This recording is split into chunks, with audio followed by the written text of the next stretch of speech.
என்னடா இது, காலையிலேருந்து ஒரு சவாரி கூட வர மாட்டேங்குது, கடுப்பா இருக்கு. அண்ணே என்னப்பா?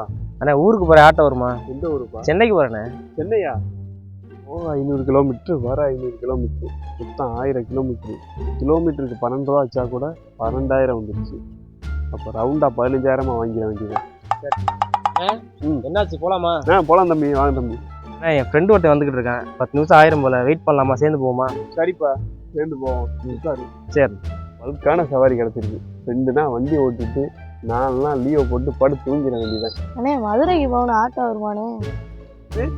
இங்கனுக்குள்ள இருக்க மதுரைக்கா? அதெல்லாம் நான் வரல. போ.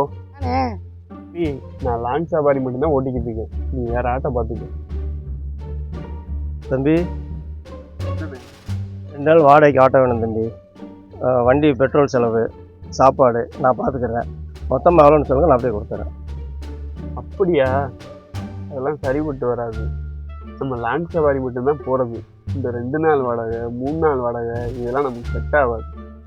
ஒன்லி எக்ஸ்பிரஸ் தான். நீங்கள் வேணால் வேறு ஆட்டோ பார்த்துக்கோங்க சார். சரி தம்பி, முன்னாடியே சொல்லியிருக்கலாம்ல, வந்திருப்பேன்ல. இல்லை தம்பி, என்னாச்சு? இல்லைண்ணே, நீங்கள் பஸ் ஸ்டாண்டு போங்க, அவன் அங்கே வந்துட்டானா, சேர்ந்து போயிடுவோம்.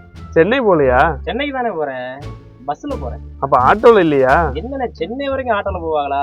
பஸ் ஸ்டாண்டு போகிறேன்னே, அதுவும் நம்ம ஆட்டோவில் ஏறினேன். என்ன போகலாம்ல? போகலாம் தம்பி. ஆடியில காத்தடிச்சா ஐப்பசியில் ஒத்தெடுக்கும் அன்பு மகனே.